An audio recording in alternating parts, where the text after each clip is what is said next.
Jesus Cristo é considerado pelos cristãos como o Filho de Deus e o próprio Messias.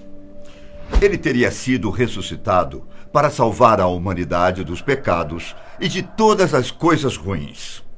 Os judeus também enxergam Jesus Cristo como homem bom, uma figura histórica e um professor das Escrituras Sagradas.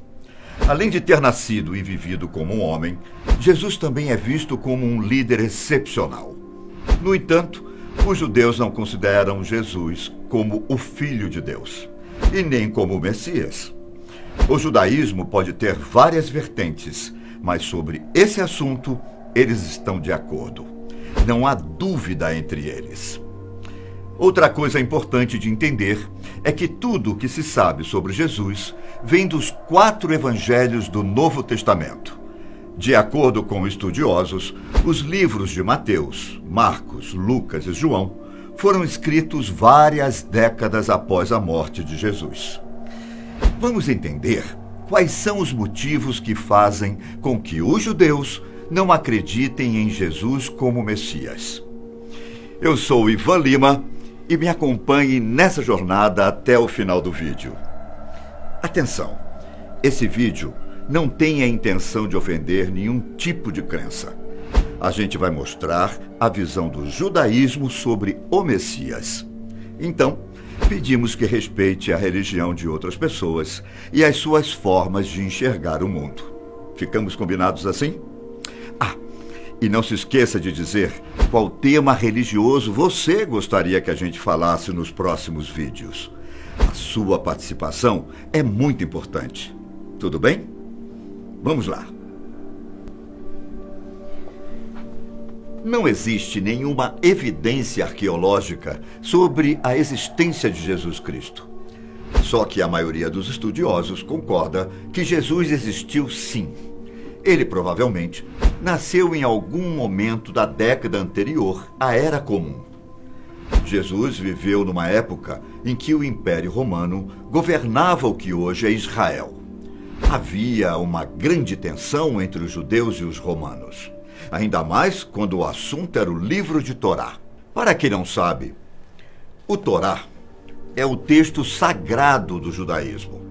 Ele é formado pelos 5 primeiros livros da Bíblia hebraica. Esses livros são Gênesis, Êxodo, Levítico, Números e Deuteronômio. Seguindo o primeiro deles, o Torá começa descrevendo a origem de todas as coisas. Jesus viveu num período de conflitos e de frustrações com as políticas romanas. A partir daí, muitas pessoas esperavam por um redentor messiânico. Esse homem seria o responsável por restaurar a soberania judaica. As expectativas eram grandes e as profecias começavam a tomar conta. A pergunta: Jesus era o Messias? E qual é a definição de Messias? Antes mesmo das previsões dos profetas de Israel, a imagem do Messias já podia ser descrita. Ele seria um rei, um sacerdote, um pequeno imperador e dominaria Israel. Tudo isso ao mesmo tempo. Basicamente, o surgimento de um segundo Davi. Está aí o primeiro argumento para que Jesus não fosse considerado o Messias, de acordo com o judaísmo. Além disso, os manuscritos do Mar Morto falam de 2 Messias, um líder militar e outro sacerdote. Outros judeus ainda esperavam que o profeta Elias, ou o anjo Miguel, ou Enoque, inaugurasse a era messiânica. Bom, com a vinda do profetismo no antigo Israel, essas noções foram ampliadas. Lembrando que os profetas fizeram suas previsões centenas de anos antes do nascimento de Jesus. Por isso, a gente tem muitas novas ideias sobre o Messias, que vão além do protótipo de Davi ou de Salomão.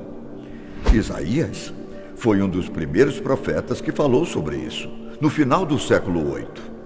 Ele trouxe a noção de que o Messias é mais do que um segundo Davi ou segundo Salomão. O Messias seria um rei que traria a paz do mundo como um todo, ou seja, uma nação não levantará uma espada contra outra nação, e não se aprenderá mais a se fazer guerra.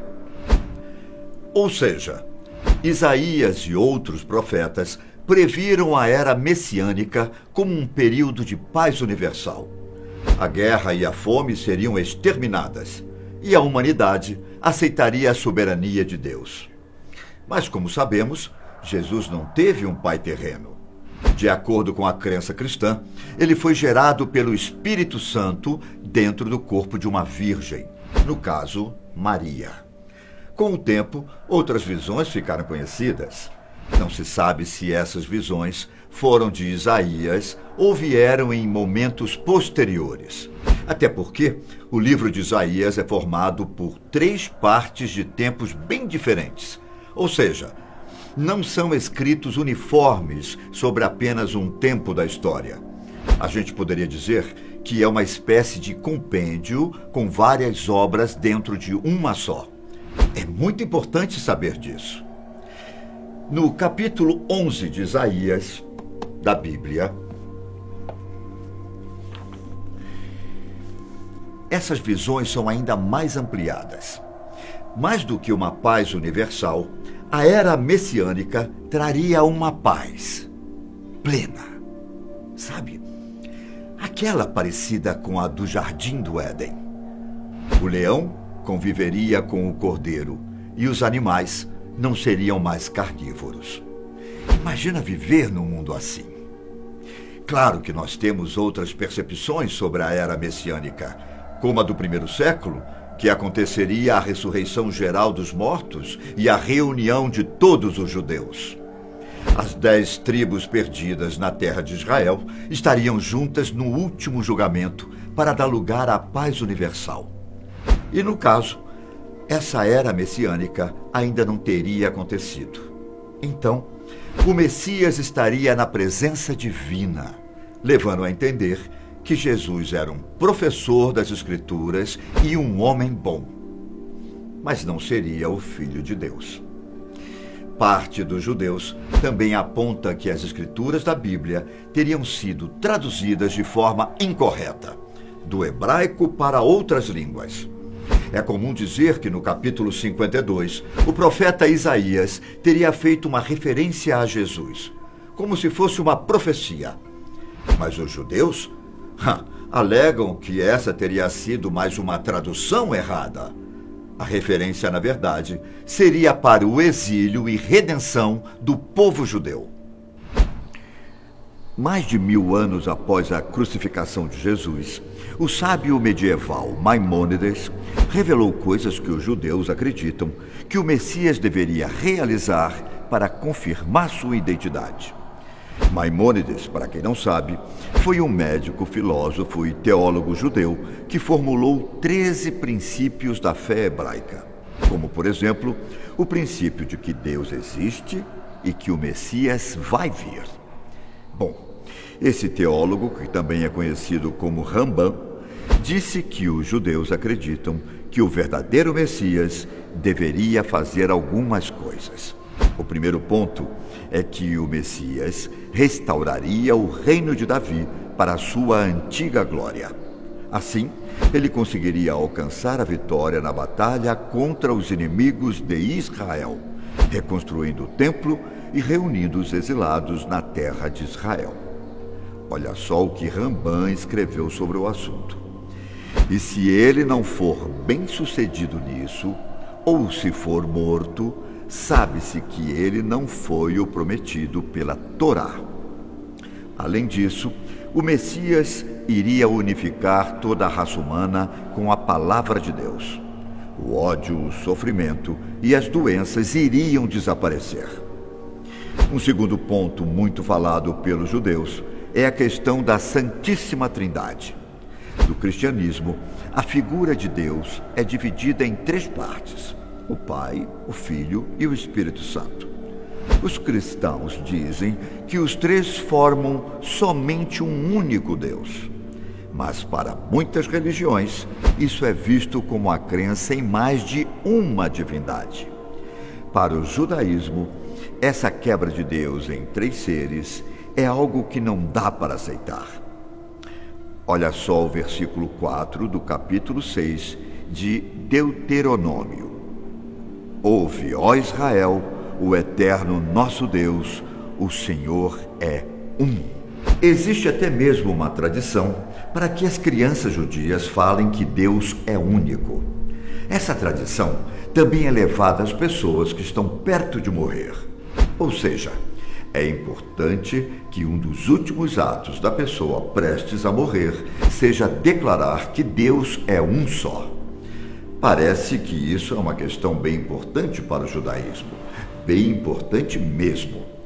Além disso, de acordo com a lei judaica, adorar mais de um Deus é idolatria.